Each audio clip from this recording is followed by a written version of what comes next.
Welcome to the Money Cheat Code. I'm Maya. I'm Kai, and today we're giving you the cheat code you didn't get in school. Let's go. Yeah, let's do it. Okay, let's unpack this because I want to paint a picture for you. Yeah. And I'm willing to bet this is going to sound incredibly familiar. Oh, I'm sure it will. You're sitting on your couch, scrolling through the news on your phone. Yeah. And you see these headlines about rising prices at the grocery store. Right. Or you read about some baffling new financial policy.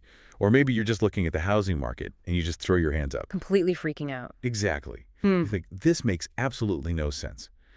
We see policymakers passing laws with the most noble goals imaginable, and somehow things just seem to get more expensive. Or more scarce. Yeah, or just way more complicated. Yeah. It can feel like the economy is this giant chaotic machine that nobody actually understands. It's deeply frustrating, and you are definitely not alone in feeling that way. It is so easy to get buried under all the dense economic jargon. And complex charts. Right, the charts, the endless talking heads on television. But the truth is, beneath all that noise in political theater, the economy is actually driven by a few very predictable rules. Almost elegantly simple rules of human behavior. Exactly. And once you understand those rules, the chaos starts to look like a very clear pattern. You stop feeling overwhelmed by the headlines, and you start seeing the matrix, so to speak. Seeing the matrix, I love that. And that is the exact mission of our deep dive today.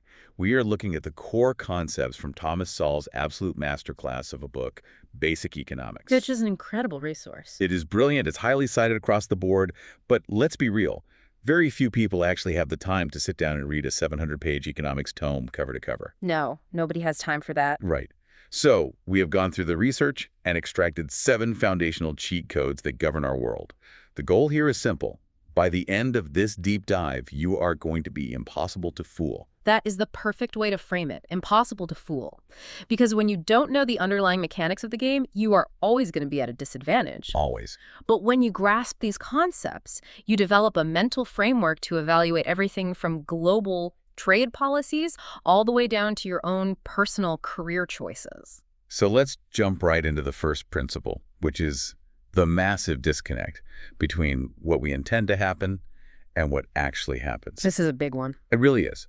The concept here is that human beings do not respond to what you want them to do, your intentions. Right. They respond to what you reward them to do, which are their incentives.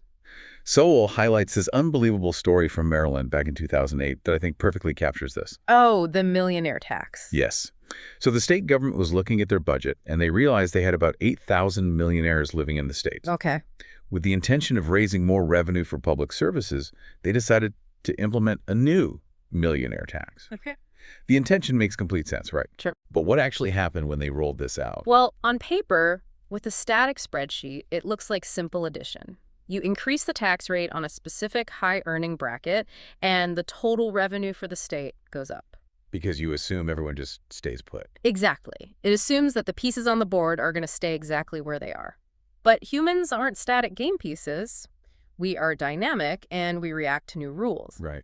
The state intended to collect an extra $100 million a year, but the reward they accidentally created in the process was a massive financial incentive to leave the state entirely. Takes a while. By year 2 of this new tax, 2,000 of those millionaires simply packed up and moved to states with different tax structures. Which completely blows up the spreadsheet math. Precisely. And the end result wasn't a $100 million gain. Maryland actually lost $257 million in revenue.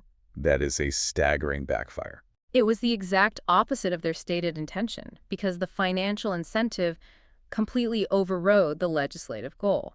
You always have to separate the stated goal of a policy from the actual mechanics of the reward system it creates. And if we pull this out of the realm of state taxes and look at your daily life, the exact same rule applies. Think about your own habits right now. Yes, bring it home. What are you currently, perhaps subconsciously, incentivizing?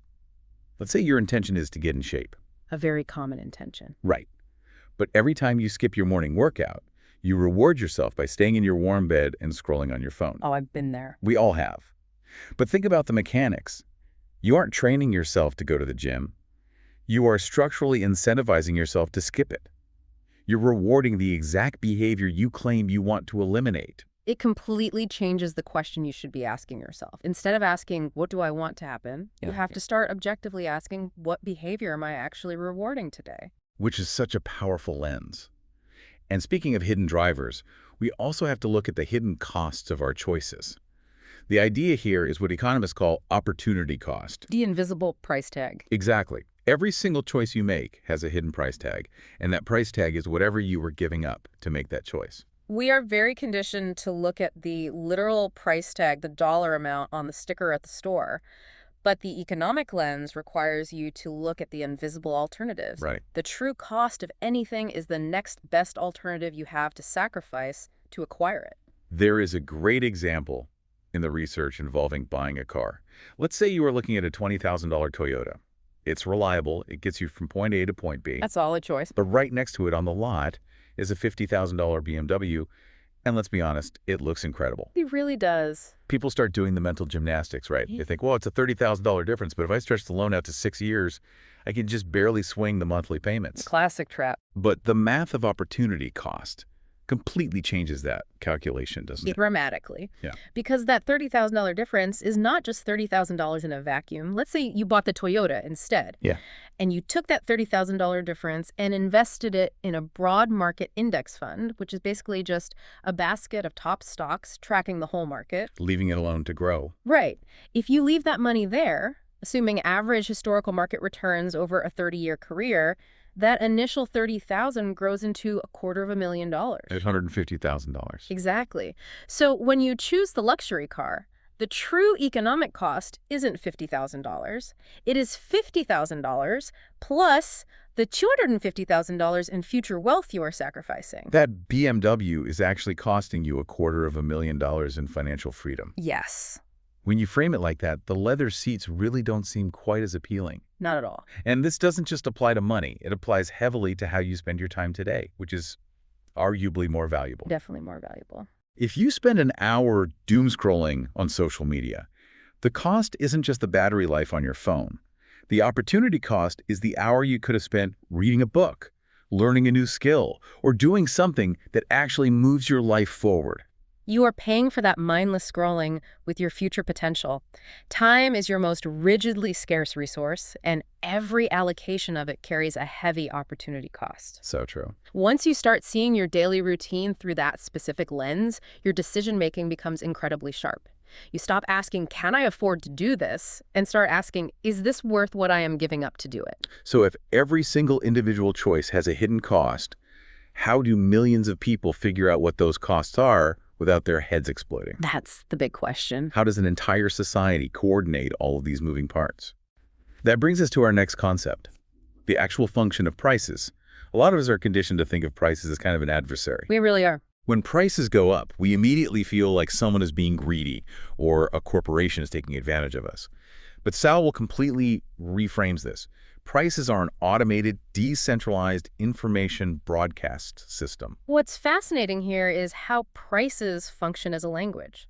There is an incredible anecdote that perfectly illustrates this, involving Margaret Thatcher, the former British Prime Minister, and Mikhail Gorbachev, the leader of the Soviet Union. Two very different economic worldviews. Ooh, completely opposite. Gorbachev, coming from a centrally planned economy where a government committee tried to dictate the production and distribution of everything, asked Thatcher, how do you make sure people get food? Who decides where the bread and the oranges go? Because he couldn't fathom it happening without a central plan. Exactly. And Thatcher simply replied, prices do. Prices do. No spreadsheets, no central planning committee, no government mandates, just the pure mechanics of the market. It is a profound realization. In a market economy, millions of people are making independent decisions every single day. Let's say a sudden frost destroys a massive orange crop in Florida. Oranges suddenly become scarce. The price naturally goes up. Basic supply and demand. But that high price isn't just a number, it is a broadcast signal. It tells consumers across the country, hey, oranges are rare right now, maybe buy an apple or a banana instead. It automatically shifts behavior. Exactly. Yeah. And simultaneously, it tells farmers and agricultural companies, oranges are highly valued right now, you should plant more orange trees or redirect resources to shipping them because there is an opportunity here. It is an automatic self-correcting loop. Conversely, if there is a massive bumper crop and an abundance of a product, the price drops. That signals producers to slow down and tells consumers to enjoy the bounty.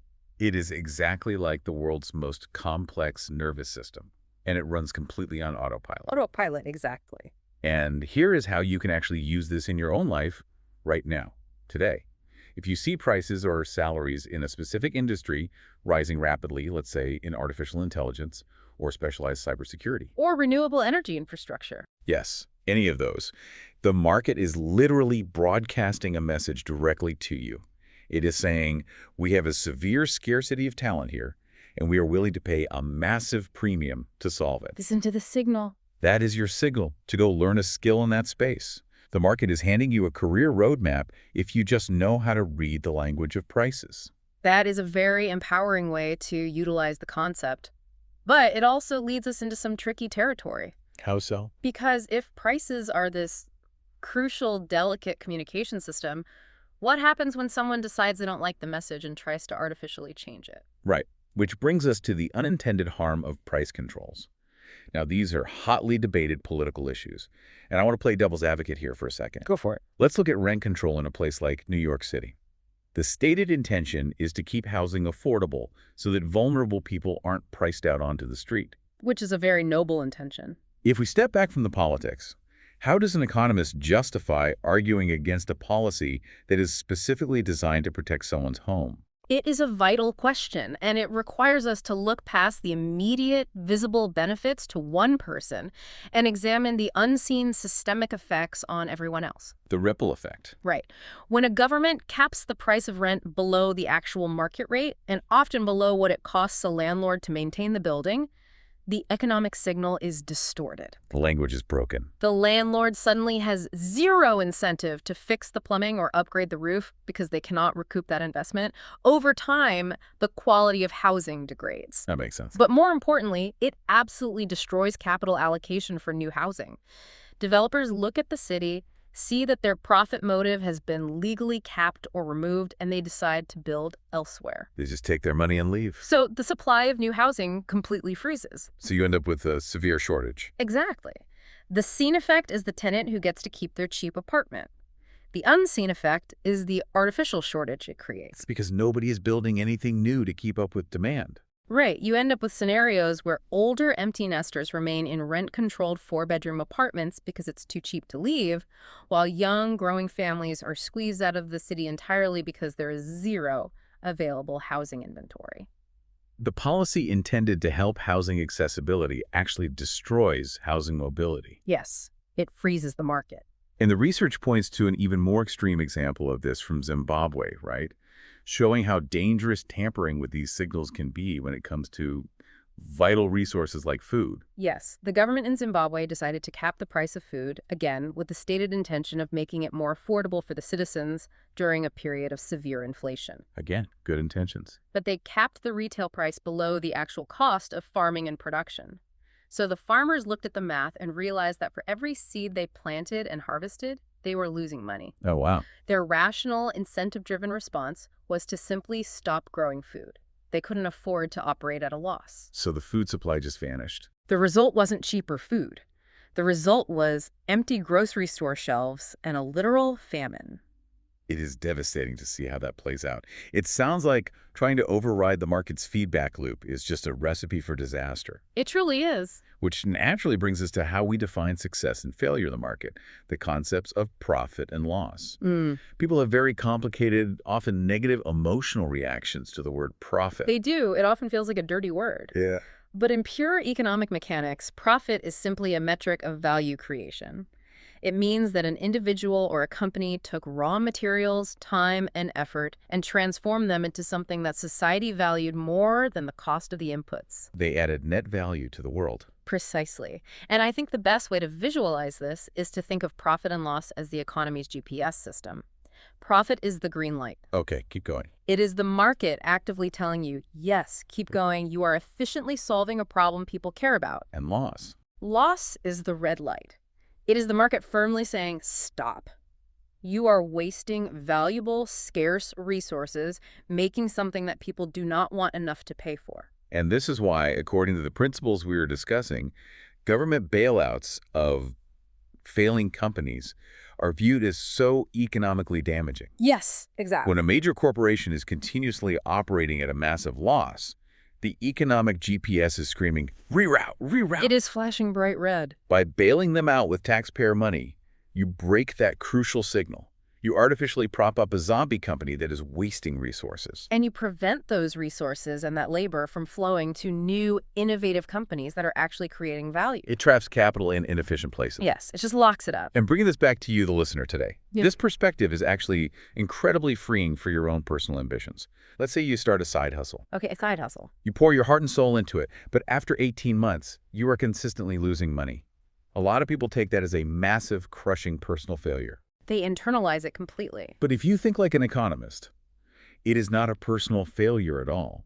It is literally just your economic GPS doing its job. It is giving you data. It is saying, take the amazing marketing or product development skills you've learned over the last year and a half, pivot, and apply them to a different problem. Loss is just information telling you to reroute. Exactly. It removes the ego from the equation entirely. Now, that reframing of value brings us to our next concept, which tackles the true definition of a wage. This is another area where our emotions often cloud the underlying mechanics. Definitely. We naturally feel that our salary should be a direct reflection of how hard we work, the sweat equity we put in, or simply how much we need to cover our cost of living. But Sowell points out that a wage is simply a price. It is the price of the value you create for someone else. That's all it is. It's not a moral judgment on your worth as a human being. It is just a cold calculation of the economic value you add. The research uses a super clear lemonade stand analogy. I love this analogy. Imagine you own a small lemonade stand. You are making $10 an hour in profit. Someone comes along and offers to help you run it. If that helper only brings in enough extra customers to add $8 an hour in new sales, you mathematically cannot pay them $15 an hour. If you do, your business is losing $7 every single hour they work. And eventually, the whole stand goes bankrupt, and both of you are out of job. If we connect this to the bigger picture, this is the exact mechanical reason why forced minimum wage hikes can be so disruptive, despite the good intentions behind them. Right. If a municipality mandates that the lemonade stand owner must pay the helper $15 an hour, but the helper only produces $8 of value, the owner has to make a rational choice. They don't just magically absorb the loss out of nowhere. Exactly. They cut the helper's hours, they let them go, or, as we see everywhere in the modern economy, they turn to automation. The massive explosion of self-checkouts at grocery stores, tablet ordering kiosks at fast food restaurants, and automated customer service bots is a direct economic response to the rising price of certain types of labor relative to the value that labor produces. Here's where it gets really interesting for you listening right now. If a wage is just a reflection of value, that puts the power entirely back in your hands. 100%. If you want to raise your wage today, you don't just work longer hours doing the same easily replicable task. You have to tangibly increase your value to the market. But how do you actually do that in practice? You have to look for the bottlenecks in your industry. What are the expensive problems that very few people know how to solve? Read the price signals like we talked about. Yes. As we discussed earlier, the market tells you what is valuable. To increase your wage, you need to learn rare skills, or better yet, stack complementary skills together. Skill stacking is huge. A graphic designer is common. A graphic designer who also understands direct response copywriting and conversion rate optimization is incredibly rare and highly valuable. They are a triple threat. When you make yourself harder to replace by solving complex problems, the market naturally has to pay a higher price to retain your time. You don't wait for someone to give you a raise. You engineer yourself to be worth more. Which is a profound shift from a passive mindset to a totally active one. Absolutely active. And that transition from maximizing your personal value to actually trading that value leads us to our final principle. Trade is a mutual victory. This is such a critical mental shift. There is this pervasive, almost tribal myth that trade, whether we're talking about two massive nations swapping goods or just two individuals doing business, is a zero-sum game. Right. It's treated like a war where if one person wins, the other person inherently has to lose. But if trade were truly a zero-sum game, voluntary transactions wouldn't exist at all. Exactly. The concept that disproves this is called comparative advantage. Right. And so it uses the example of a lawyer and a cleaner to explain this. Now, let me make sure I'm wrapping my head around the math here. Okay, let's hear it. Imagine a highly successful lawyer who bills her clients at $300 an hour. But she is also incredibly organized and very fast at cleaning her own office. Very efficient. She could easily clean the whole place top to bottom perfectly in exactly 1 hour. So the natural instinct is, well, she is faster and better at cleaning than anyone she could hire, so she should just do it herself and save the cash. That's the trap. Right. If she is better at both things, why would she pay someone else? Because of the opportunity cost we discussed earlier, it isn't just about who is faster, it is about what you sacrifice to do the task. The unseen cost. If the lawyer spends that 1 hour cleaning, she saves paying a professional cleaner, let's say $25 for that hour. But the unseen cost is that she loses the opportunity to bill a client for $300 during that exact same hour. So mathematically, it's a huge loss for her to clean her own office. Yes. Economically, she should absolutely hire the cleaner for $25. By doing so, she frees up her time to do the high-value legal work. She pays the $25, bills the $300, and comes out $275 ahead. Meanwhile, the cleaner gains a steady client and income that they value. Neither side was coerced. They both walk away from the transaction significantly better off than they were before. It is not a war. No, it is a mutual victory. The broader lesson here for everyone listening is about radical efficiency and focus. Yeah. You do not need to be good at everything today. You really don't. In fact, trying to do everything yourself, even if you are capable, is economically punishing. The goal is to figure out your distinct comparative advantage, the specific thing you do that creates the absolute most value, and double down on it relentlessly. Focus on your strengths. Stop fighting your weaknesses and start trading for them. By doing your absolute best thing more often, you create maximum value for yourself and for society. It is the ultimate win-win. Okay, let's take a breath and recap the massive amount of ground we just covered. We set out on a mission today to make you impossible to fool. And we covered a lot of cheat codes. We did. 7 critical concepts. Number 1, human beings respond to incentives, not stated intentions. Number 2, every single choice carries a hidden opportunity cost. Number 3, prices are vital, decentralized information signals. Number 4, ignoring those signals with price controls often causes severe shortages and systemic harm. Number 5, profit and loss are simply a GPS system guiding resources to where they are valued most. Number 6, your wage is the price of the value you create, so focus on relentlessly increasing your value. And number 7, voluntary trade is a mutual victory driven by comparative advantage. So what does this all mean?